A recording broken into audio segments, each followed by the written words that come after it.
બનાસકાંઠામાં છેલ્લા કેટલાક વર્ષોથી દિવસે ને દિવસે ભૂગર્ભ જળ ઊંડા થઈ રહ્યા છે। ભૂગર્ભ જળની કફોડી સ્થિતિના કારણે ખેડૂતોને હાલાકી વેઠવાનો વારો આવ્યો છે।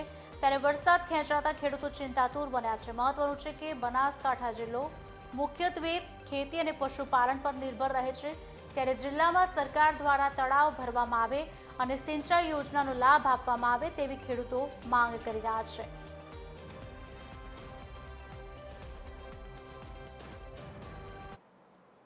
પરંતુ પશુપાલકો માટે ઘાસચારાની પ્રાયોરિટી આપવા માટે ખેડૂતોએ ઘાસચારાને પ્રાધાન્ય આપવું પડશે અને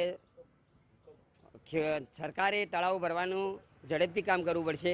અને મારી બીજી અરજ છે કે સરકારે 90% ફુવારામાં સબસિડી જાહેર કરી છે, પરંતુ પાલનપુર તાલુકાને બાદ રાખ્યો છે।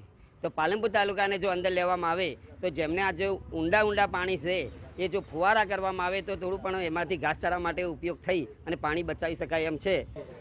સરકારશ્રીને અમારી રજૂઆત એવી છે કે વરસાદના ચિહ્નો ખરાબ હોવાથી અમારા પશુપાલનને અમારી બનાસકાંઠો છે ને, આપણે બનાસકાંઠો જ કહેવું પડે ને કે બનાસકાંઠો છે એટલે અમારે જમીનના તળ પાણીમાં ઊંડા ખૂબ છે। અમુક બોરોમાં તો પાણી છે જ નહીં, તો ખેતી માટે અને પશુઓ માટે પાણીની બહુ સમસ્યા છે અને વરસાદના ચિહ્નો ખરાબ દેખાય છે। એટલે અમારી રજૂઆત એવી છે કે જો સગવડ થાય તો આ જે બંધોમાં તળાવમાં ને પાણી છે એ જેટલો નંખાય એટલું નોખે તો પશુઓ માટે રાહત રહે। જેને ટ્યુબવેલની બોરની સગવડ છે એ ખેડૂતોએ થોડું ઘણું વાવેતર ચાલુ કર્યું છે, પણ એનાથી કશું દાડો વળે એમ નથી। તો સરકારને 182 ધારાસભ્યોને કહેવાનું થાય કે પોતપોતાના મત વિસ્તારમાં જો કયા વિસ્તારમાં કઈ રીતે પાણી લાવી શકાય એમ છે।